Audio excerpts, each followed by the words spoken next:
Gente, a palavra hoje à noite ela tem como tema conhecendo o Espírito Santo. Conhecendo o Espírito Santo. O Espírito Santo é um Deus que,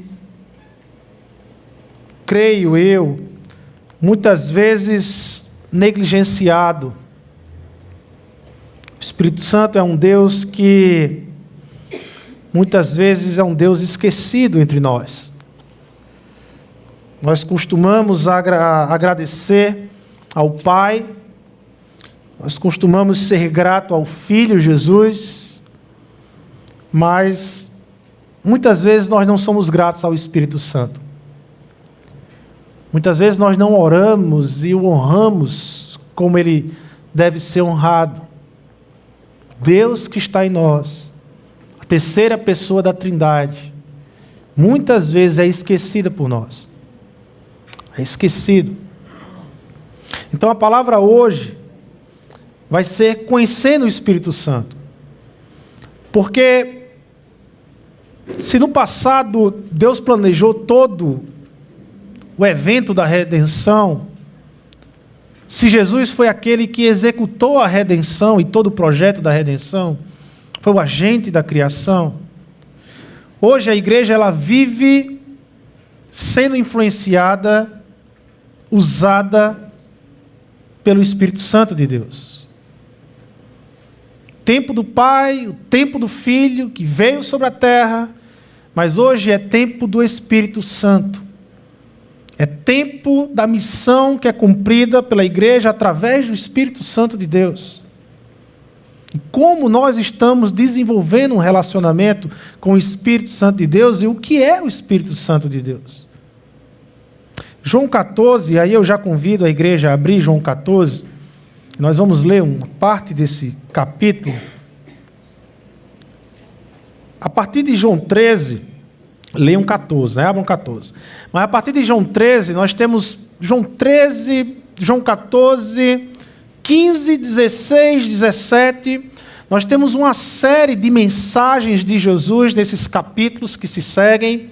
E todos eles são capítulos que foram realizados no cenáculo, naquela sala da última ceia, Jesus está no seu último encontro com os seus discípulos. E naquele cenáculo, naquela sala, antes, durante e depois daquela ceia, Jesus ensinou muita coisa aos seus discípulos.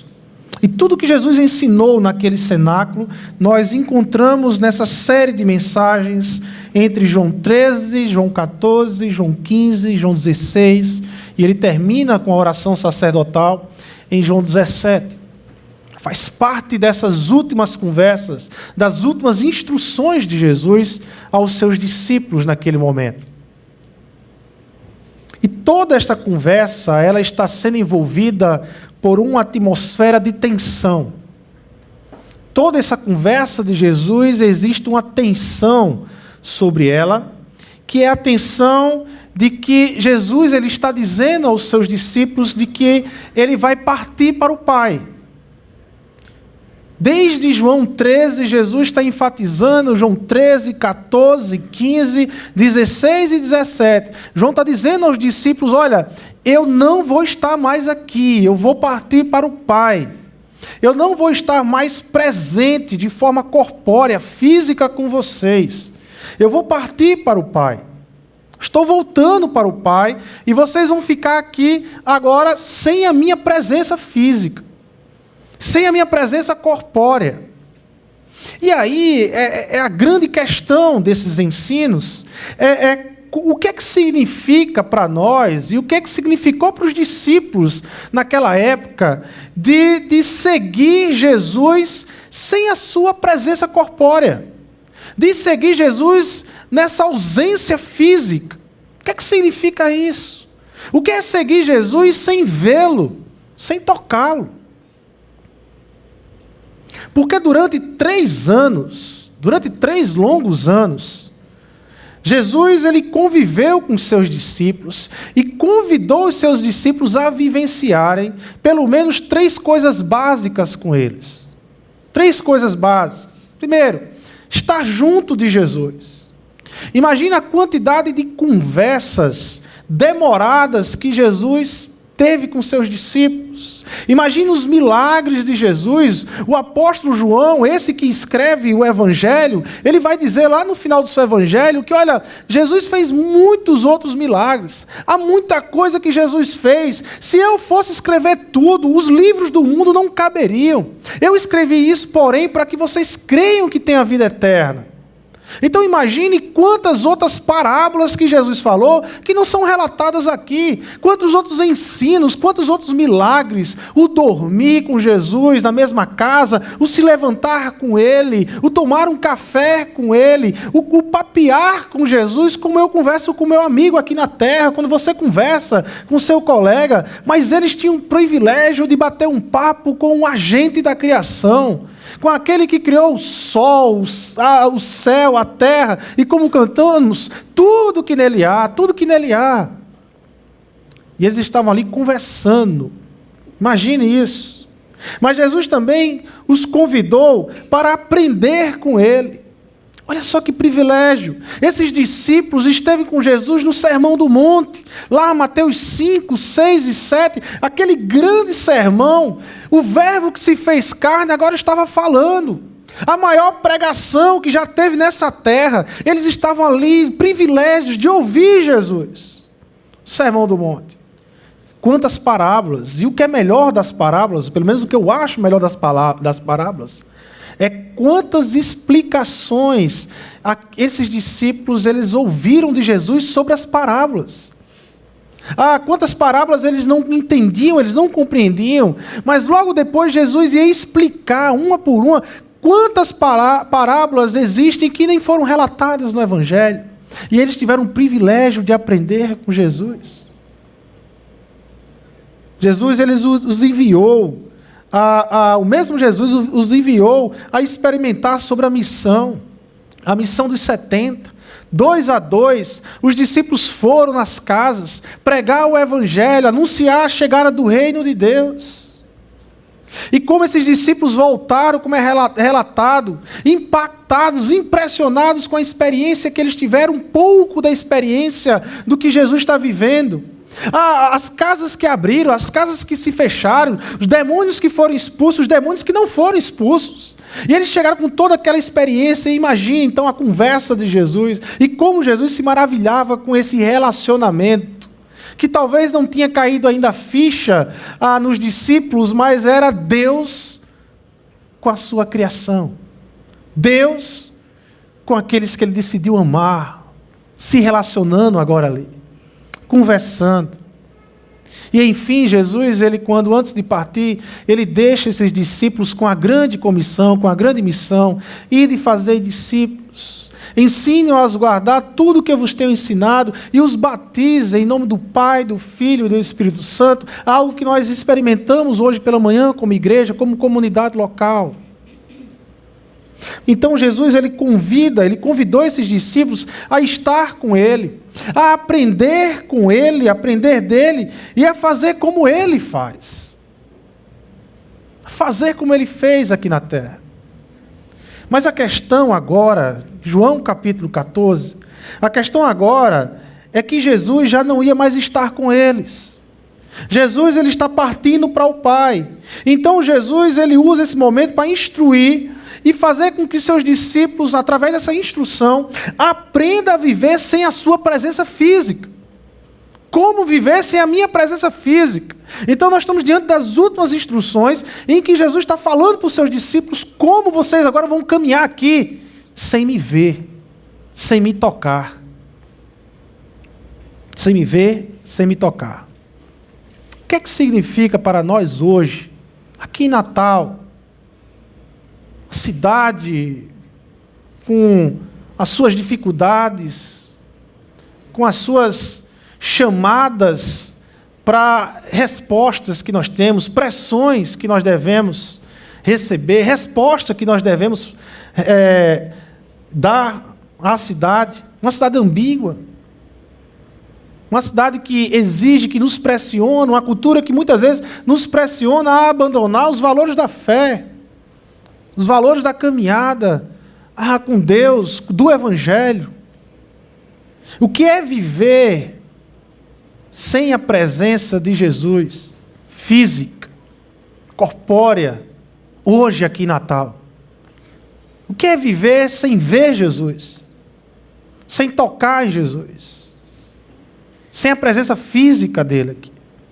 Que tipo de vida é essa que a igreja ela é desafiada a viver? E aí nós precisamos muito, literalmente aprendermos muito do Espírito Santo.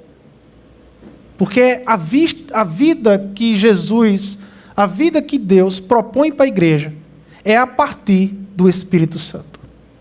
Não há vida com Cristo e nem há vida com Deus se não tiver vida com o Espírito Santo. Essa é a proposta de Jesus para a igreja. Vamos ler João 14, a partir do verso 16 até o 31. E eu pedirei ao Pai, e ele lhes dará outro conselheiro para estar com vocês para sempre. Talvez algumas Bíblias falem de consolador, dependendo da versão, né? Para estar com vocês para sempre. O Espírito da verdade. O mundo não pode recebê-lo porque não o vê nem o conhece, mas vocês o conhecem, pois ele vive com vocês e estará em vocês. Não os deixarei órfãos, voltarei para vocês. Dentro de pouco tempo o mundo não me verá mais, vocês porém me verão. Porque eu vivo, vocês também viverão. Naquele dia compreenderão que estou em meu Pai, vocês em mim e eu em vocês. Quem tem os meus mandamentos e lhes obedece, esse é o que me ama. Aquele que me ama será amado por meu Pai, e eu também o amarei e me revelarei a ele. Disse então Judas, não Iscariotes: Senhor, mas por que te revelarás a nós e não ao mundo? Respondeu Jesus: Se alguém me ama, obedecerá a minha palavra. Meu Pai o amará, nós viremos a ele e faremos morada nele. Aquele que não me ama não obedece às minhas palavras. Estas palavras que vocês estão ouvindo não são minhas, são de meu Pai que me enviou. Tudo isso lhes tenho dito enquanto ainda estou com vocês. Mas o Conselheiro, o Espírito Santo, que o Pai enviará em meu nome, lhes ensinará todas as coisas e lhes fará lembrar tudo que lhes disse. Deixo-lhes a paz. A minha paz lhes dou. Não a dou como o mundo a dá. Não se perturbe o seu coração, nem tenham medo. Vocês me ouviram dizer: vou, mas volto para vocês. Se vocês me amassem, ficariam contentes, porque vou para o Pai, pois o Pai é maior do que eu. Isso eu lhes digo agora, antes que aconteça, para que quando acontecer, vocês creiam. Já não lhes falarei muito, pois o príncipe deste mundo está vindo. Ele não tem nenhum direito sobre mim. Todavia, é preciso que o mundo saiba que eu amo o Pai e que faço o que o meu Pai me ordenou. Levantem-se, vamos-nos daqui. Senhor Deus e Pai, nós te pedimos, Senhor, que nos direcione através do Espírito Santo de Deus, a nos iluminar, a compreendermos a Tua Palavra e encher o nosso coração de um desejo de cumprir, de vivenciar a Tua Palavra. Espírito Santo, eu sei que o Senhor habita em nós, e é ao Senhor que nós te pedimos. Ilumine, nos direcione, e faz cada vez mais o nosso coração arder em glória e em desejo de viver melhor para Deus e para Jesus Cristo. É em Teu nome que nós oramos e te agradecemos. Amém, amém e amém. Nessa leitura, existe um ponto aqui a ser explicado na leitura que nós fizemos. Algo que a princípio parece que, humanamente falando, não faz sentido no que Jesus falou. E por isso que precisa de uma meditação mais profunda sobre esse texto.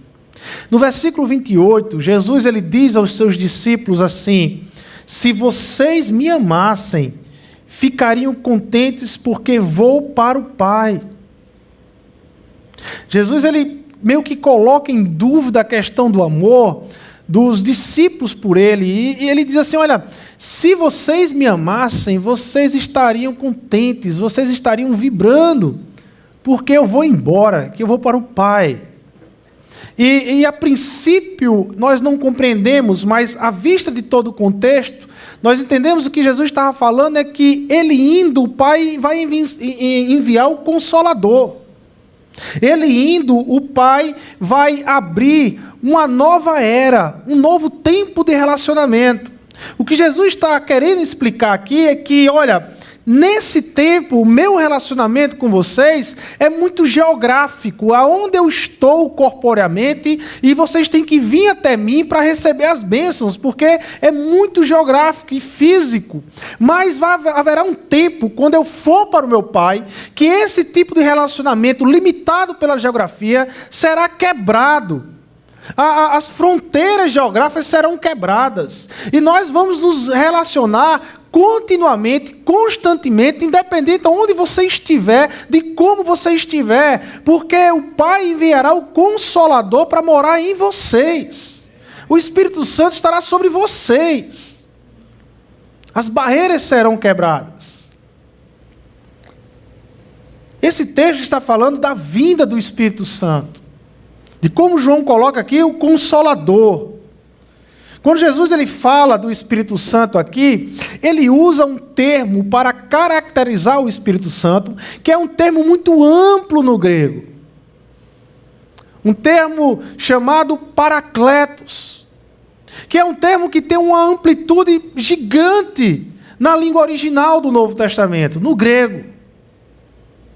Paracletos, lá em Tiago, na carta de Tiago, Tiago vai usar esse mesmo termo, Paracletos, para falar do Espírito Santo, mas o contexto e a ideia é de advogado.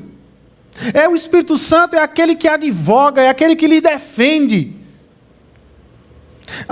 João ele vai traduzir aqui Espírito Santo, Paracletos, como conselheiro. Em algumas Bíblias, por exemplo, a Almeida, traz a ideia de consolador. A mensagem, uma Bíblia parafraseada do Eugene Peterson, traz a ideia de amigo. E todas essas características aqui, elas falam do Espírito Santo. Em sua raiz, a palavra Paracletos significa estar junto de, ou alguém que se coloca ao lado de. É Ele que está junto de nós, é Ele que está ao lado de nós, é o Deus que está em nós.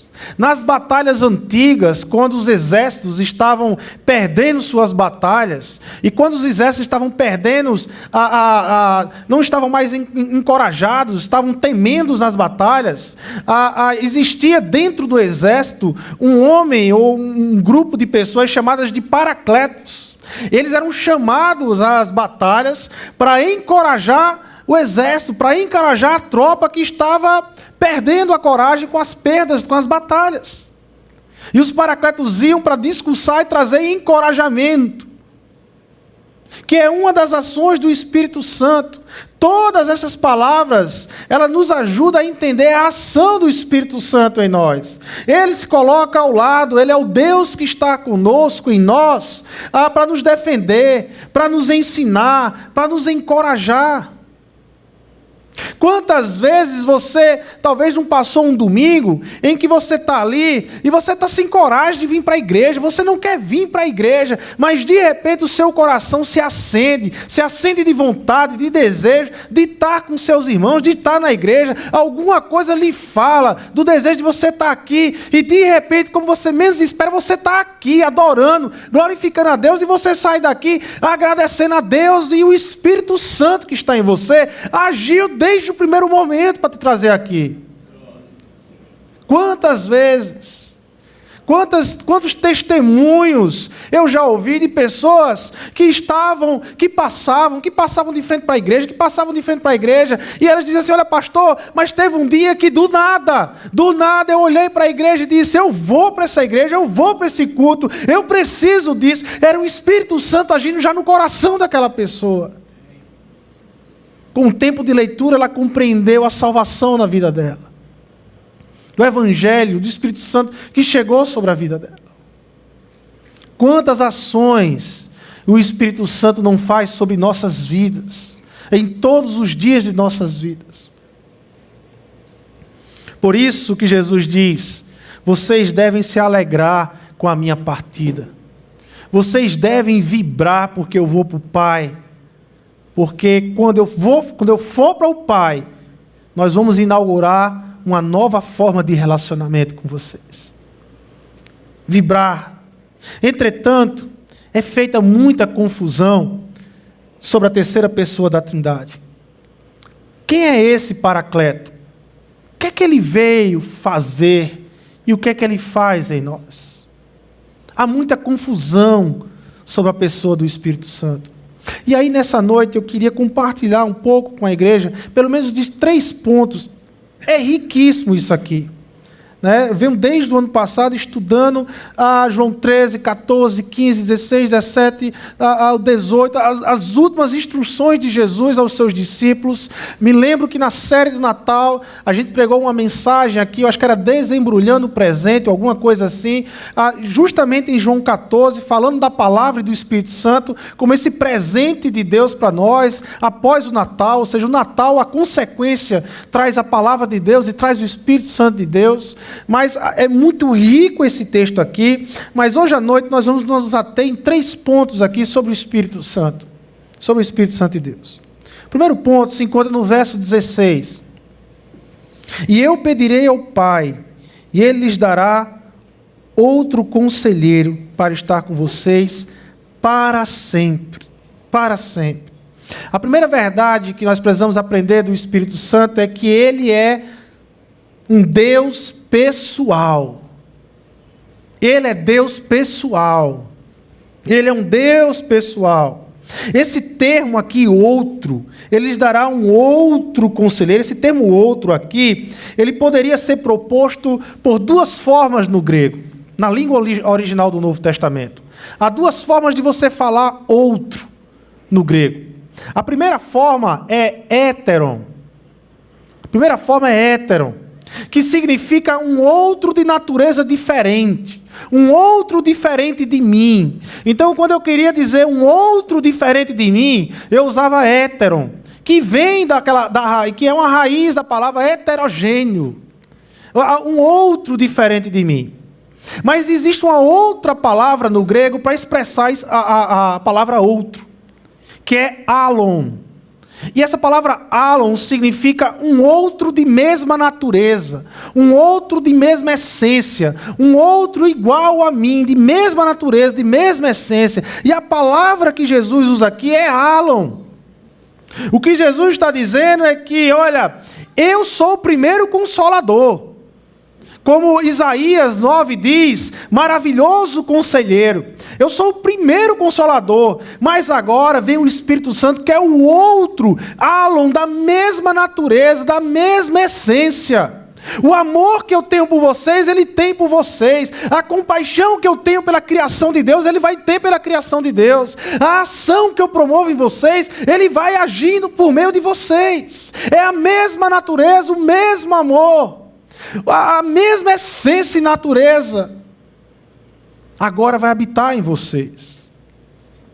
Ele vem para fazer aquilo que Cristo tem feito, na forma como Cristo tem feito. Ele vem para dar continuidade à missão de Jesus Cristo, mas agora através de nós, agindo em nós, em nosso coração, em nossa mente, agindo em nós. Hoje nós temos um grande problema ao pensarmos sobre o Espírito Santo. Muitas vezes nós olhamos para o Espírito Santo como uma força impessoal, como uma energia positiva de Deus, que não é o Espírito Santo. Então, muitas vezes as pessoas, elas começam um relacionamento com Deus atrás de uma experiência, de um momento, de ter uma experiência momentânea, local, uma experiência que vem, que você sente aquele arrepio e ela vai embora e você vai dizer que essa experiência é a ação de Deus. Mas o Espírito Santo, ele habita em mim, ele habita em você, ele habita na igreja do Senhor permanentemente, como Jesus diz, é um outro consolador que o Pai envia para sempre na vida de vocês. É para sempre, não é momentâneo, não é uma força e nem uma energia, mas é um Deus pessoal que se relaciona conosco. Pessoas que ficam na igreja atrás de sentir arrepio. E acham que culto bom é culto que arrepia. Então, de repente, sai do culto e diz, hoje o culto não foi muito bom não, porque eu não me arrepiei em momento algum. E aí depois, no outro domingo, diz, hoje o culto foi maravilhoso, foi 4 arrepios. E aí eu quero dizer que se tem alguém que pensa assim, o melhor canto para sentir arrepio nessa igreja é do lado de cá. De frente para os ar-condicionados, você não vai ter culto ruim nunca, meu. É sempre culto bom, porque a pessoa do lado de cá sempre se arrepia. É frio. Mas o Espírito Santo, ele é um ser pessoal que está a nos ensinar e a nos direcionar a vivermos o melhor para Cristo. Ele é alguém, ele tem a mesma característica de uma pessoa, ele se entristece, como diz as Escrituras, não entristeçais o Espírito Santo de Deus, ele se entristece, ele fica feliz, ele jubila com a gente, louva a Deus conosco, leva o nosso coração a adorar o nome do Senhor, nos dá sabedoria, escolhe os nossos dons, como diz Paulo lá em Coríntios, é ele que desenvolve os nossos dons, que escolhe, que partilha os dons com a igreja, porque ele tem vontade. Por que ele tem vontade? Porque ele é uma pessoa. Ele é um ser pessoal que habita em nós. É a terceira pessoa da Trindade, que está em nós, na igreja, agindo na igreja.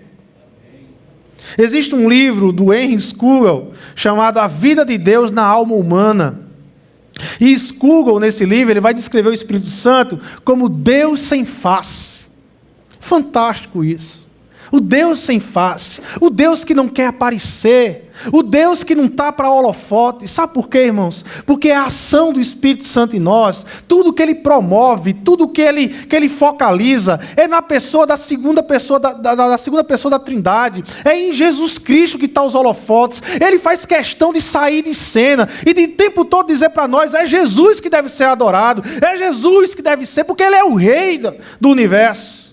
Porque Deus o elevou a ser rei do universo. É Jesus Cristo. Ele é aquele que lança os holofotes para Jesus. É aquele que faz aquecer o nosso coração para adorar Jesus Cristo. Apesar de ter a mesma essência e a mesma natureza de Cristo, ele nos leva a adorar a Cristo Jesus. Cristo Jesus. Ele promove Jesus Cristo em nossas vidas. Portanto, a primeira verdade que nós precisamos aprender sobre o Espírito Santo de Deus.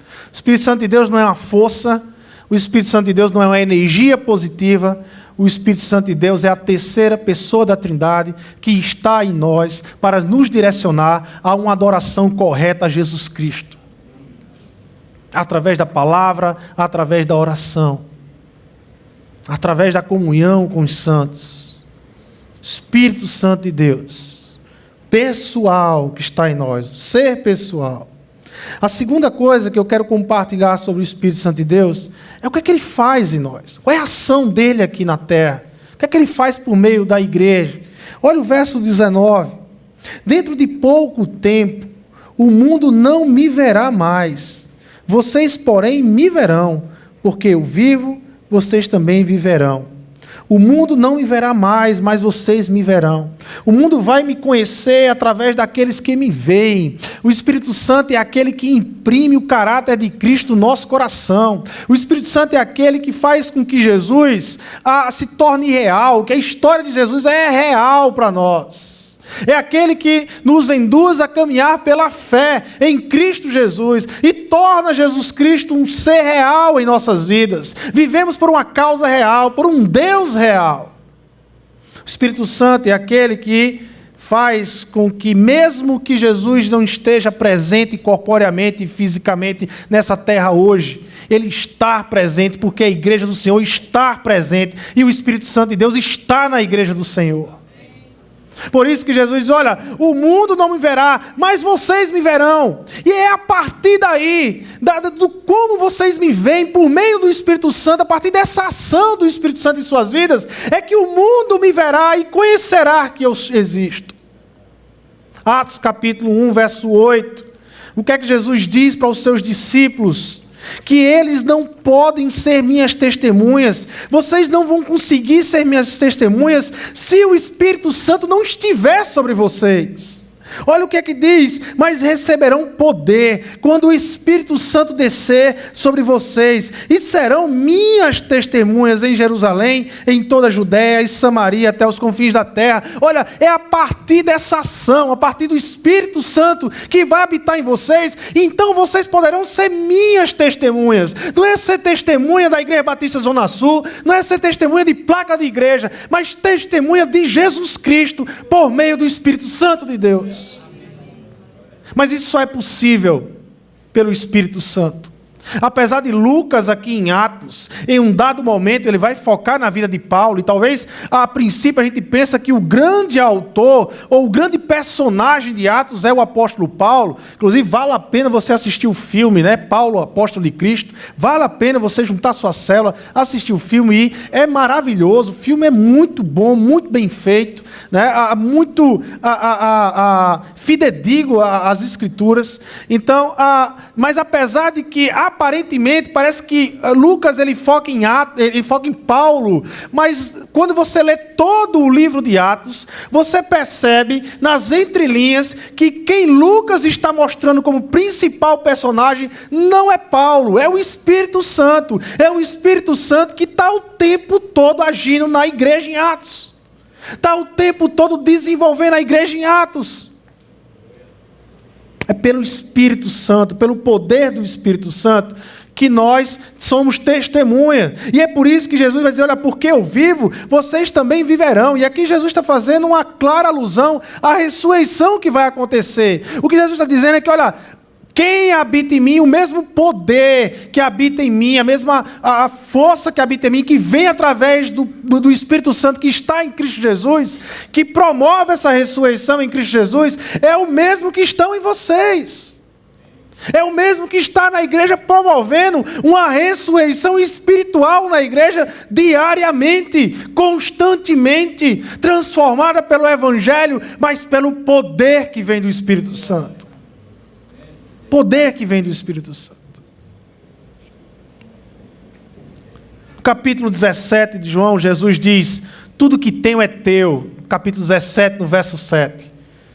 E a gente tem facilidade de dizer isso. Ah, Senhor, tudo que eu tenho é teu. Nós não temos dificuldade de dizer isso, de repetir o que Jesus diz: tudo que tenho é teu. E nós até dizemos isso em nossas orações. Mas no verso 10, Jesus ele inverte. No verso 10 do capítulo 17, Jesus ele diz: tudo que tens é meu. Tudo que tens é meu. E nós temos dificuldade de dizer isso. Nós meio que achamos que é uma blasfêmia dizer: tudo que tem, Jesus, é meu. Mas sabe de uma coisa, irmãos? É justamente isso que o Espírito Santo faz em nós. O Espírito Santo veio para nos dar tudo que Jesus tem para nós. É por isso que a Bíblia ela nos chama de co-herdeiros com Jesus Cristo. A mesma herança de Jesus é a nossa herança. Nem mais e nem menos. Mas é também por isso que a Bíblia nos diz que nos tornamos coparticipantes dos sofrimentos e da glória do nosso Senhor Jesus. Por meio do Espírito Santo, nós somos coparticipantes em Cristo Jesus. Co-herdeiros e coparticipantes. Portanto, o Espírito Santo é aquele que promove a missão de Deus aqui na terra. Primeiro ponto: o Espírito Santo é um Deus pessoal. Ele se relaciona conosco. Ele é um ser pessoal em nós. Segundo ponto: o Espírito Santo é aquele que vai promover a missão da igreja aqui na terra, através da minha vida e através da sua vida. Terceiro e último ponto, verso 27. Deixo-lhes a paz, a minha paz lhe dou. Não a dou como o mundo a dá. Não se perturbe o seu coração, nem tenham medo. O Espírito Santo é o selo da paz. É Ele que nos traz a paz que está em Cristo Jesus. Essa declaração ela deve ser compreendida à luz de todo o contexto. Jesus começa João capítulo 14 justamente com a mesma frase do verso 27. Não se perturbe o coração de vocês. Os corações dos discípulos nesse momento estão perturbados, estão com medo. Jesus insistentemente está dizendo que vai embora. E aqueles discípulos não queriam ver isso, não queriam passar por isso, e o coração deles então é tomado por um medo de perder Jesus. Perturbados. O contexto aqui é de que Jesus está indo para o Pai. Recentemente, estudando os textos aqui, lendo um teólogo, ele cita um outro teólogo, que ele diz algo que foi muito interessante, para reler tudo isso aqui. Ele diz, olha, provavelmente Jesus estava em mente um casamento judaico, quando ele começou a proferir estes ensinos no cenáculo. Provavelmente Jesus tinha em mente um casamento judaico quando ele começou a ensinar esses ensinos no cenáculo. E aí eu fui reler todo João 13, 14, 15, 16, 17, mas agora pensando num casamento judaico, tentando ver o que é um casamento judaico, estudar o que é um casamento judaico no primeiro século e tentando enxergar esse casamento. E é maravilhoso esses textos. Um casamento judaico no primeiro século, ele acontecia mais ou menos assim. O noivo, ele pegava o melhor amigo dele, aquele amigo de confiança, que acompanhou todo o cortejo entre ele e a noiva, e ele leva, então, em determinado momento, ele vai com esse amigo até a casa do pai da noiva. E chegando na casa do pai da noiva, ele vai conversar com o pai da noiva e ele vai fechar os últimos detalhes do dote. Não se espante, mas naquela época era literalmente um negócio o casamento. E eles fechavam o dote, os valores do casamento, e ali o pai da noiva selava o acordo e o casamento com um cálice de vinho. E ele tomava um cálice de vinho e compartilhava com o noivo, e ali estava selado o casamento. Então, a partir dali, o noivo voltava para casa. E já tinha um compromisso de casamento, ao ponto que se a noiva morresse, ele seria um viúvo. Ou se ele morresse, ela seria uma viúva. Ou se houvesse alguma traição, haveria um trabalho de compensação financeira pela traição. Até poderia ocorrer apedrejamento pela lei mosaica. E aí o noivo volta para a casa do pai. E quando ele chega na casa do pai, que está selado então o casamento, ele começa a construir um puxadinho, ele começa a construir uma casa, porque era da cultura judaica, dos filhos construir nos quintais da casa do pai, ou próximo, era vilarejos, então tinha essa ideia de comunidade, e a cozinha da mãe era a cozinha da esposa, futura esposa. Ela ia trabalhar com a mãe dele na grande cozinha da família. E aí ele construía esse puxadinho. A construção demorava em torno de 12 meses, às vezes um pouco mais, às vezes um pouco menos, mas uma média de 12 meses era a construção dessa casa. E ao final de 12 meses, então esse jovem, quando terminava o puxadinho, ele se arrumava, chamava a família dele, a família do pai, os primos, os amigos, e eles iam cantando, celebrando até a casa da noiva, e as crianças gritavam pelos vilarejos, lá vem o noivo, lá vem o noivo. E a noiva então se vestia logo, esperando o seu noivo, e ele chegava na casa dela e tomava a noiva, toda a família acompanhava de volta para a casa do pai, onde tinha um grande banquete, uma grande celebração. Esses casamentos duravam 3 dias, 4 dias, 7 dias, até o vinho der. Lembra das bodas de Caná, quando Jesus transformou a água em vinho para manter a festa e continuar a festa? Era até onde o vinho dá. E era grande festa, e no meio daquela grande festa, o noivo tomava a noiva para os aposentos, e ali ele consumava o seu casamento. Era assim que acontecia um casamento judaico. Agora, olha para Jesus. Olha para Jesus. Na noite em que ele foi traído, a Bíblia diz que ele tomou o cálice de vinho e compartilhou com seus discípulos. E ele disse: este é o cálice da nova aliança. E esse cálice eu vos dou. Jesus estava selando um casamento com seus discípulos. E ele estava usando elementos culturais para mostrar que é um casamento que ele está tendo com a sua igreja. Ele é o noivo, a igreja é a noiva. Ele está selando um casamento. Ele começa em João 14, dizendo: na casa do meu pai há muitos aposentos. Você sabe o que quer dizer isso? Na cultura judaica, no casamento judaico, o que Jesus está dizendo para mim, para você e para os discípulos é: os puxadinhos já foram feitos, as casas já foram construídas. E o que é que a noiva tem que sentir então? O noivo está vindo. O noivo está vindo, porque a casa já foi construída. Eu já escuto de alguma forma o som do noivo vindo, porque é o Espírito Santo de Deus que está em nós, selando, nos conduzindo à expectativa da volta do noivo, que é Jesus Cristo.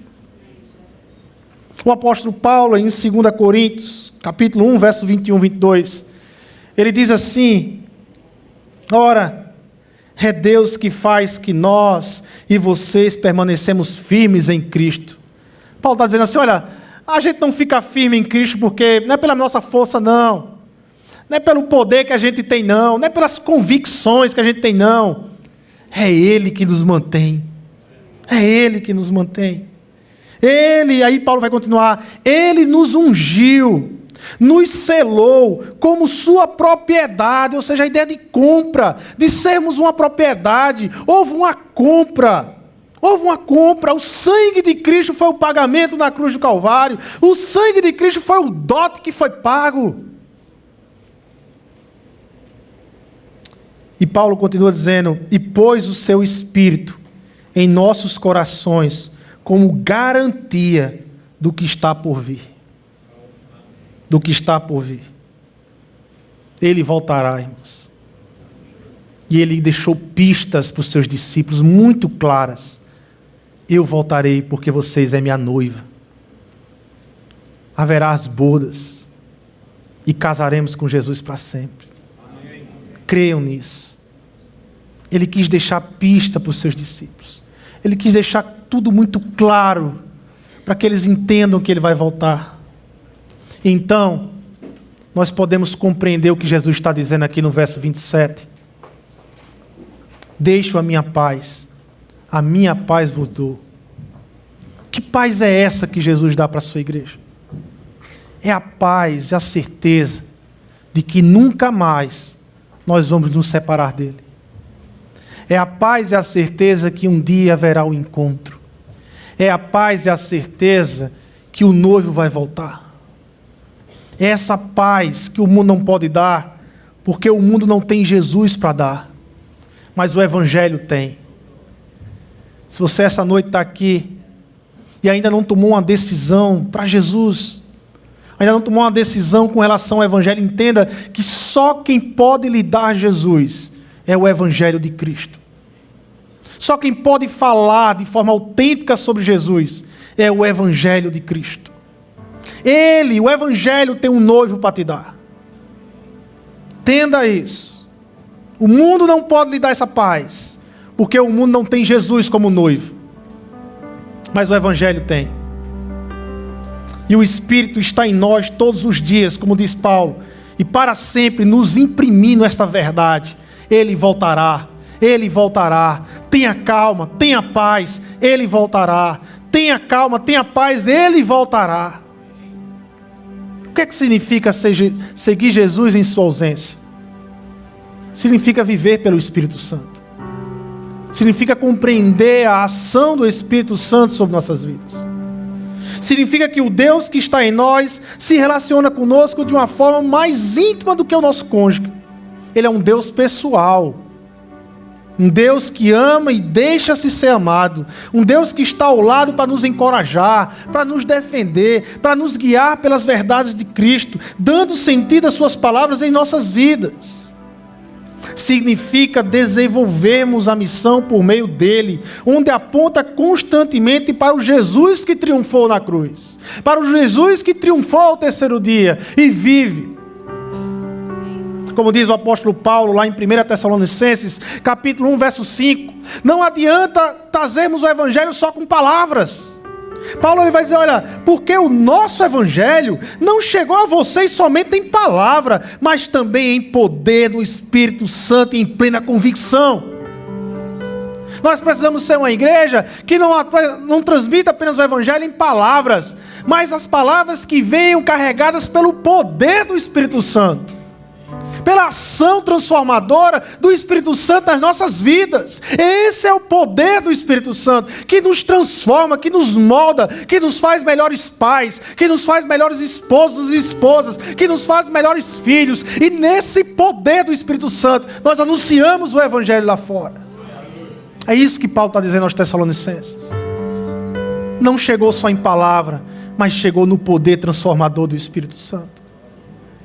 Significa ter paz com Deus, ter paz comigo mesmo e ter paz com o mundo lá fora. Uma paz que se desenvolve a partir de um relacionamento matrimonial. Meus irmãos, as casas estão prontas, como disse Jesus. Os puxadinhos já foram feitos.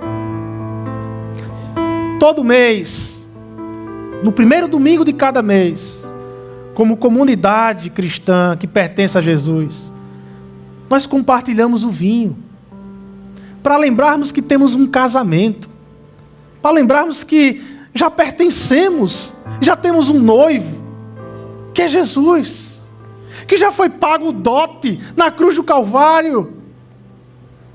Aguardamos o grande encontro. Eu quero finalizar a mensagem hoje trazendo algo que só quem tem o Espírito Santo de Deus tem esse privilégio.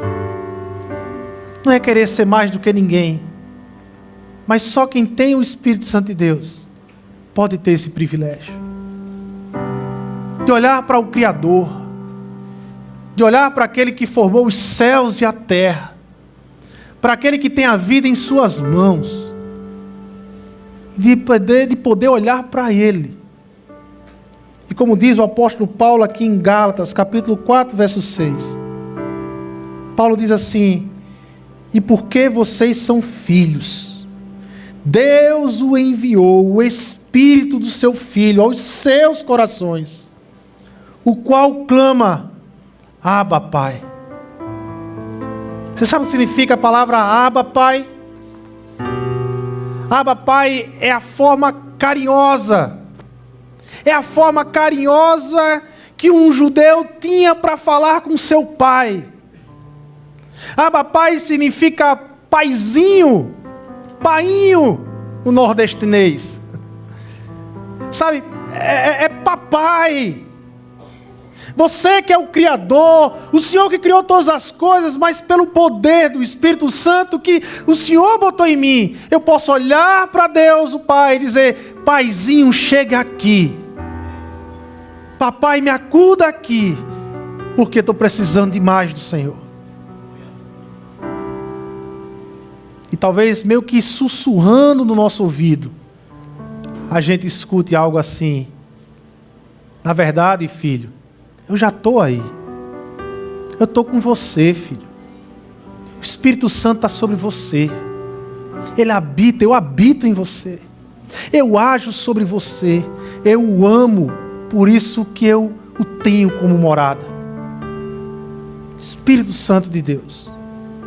Que possamos sair essa noite convencidos de que só há a vida.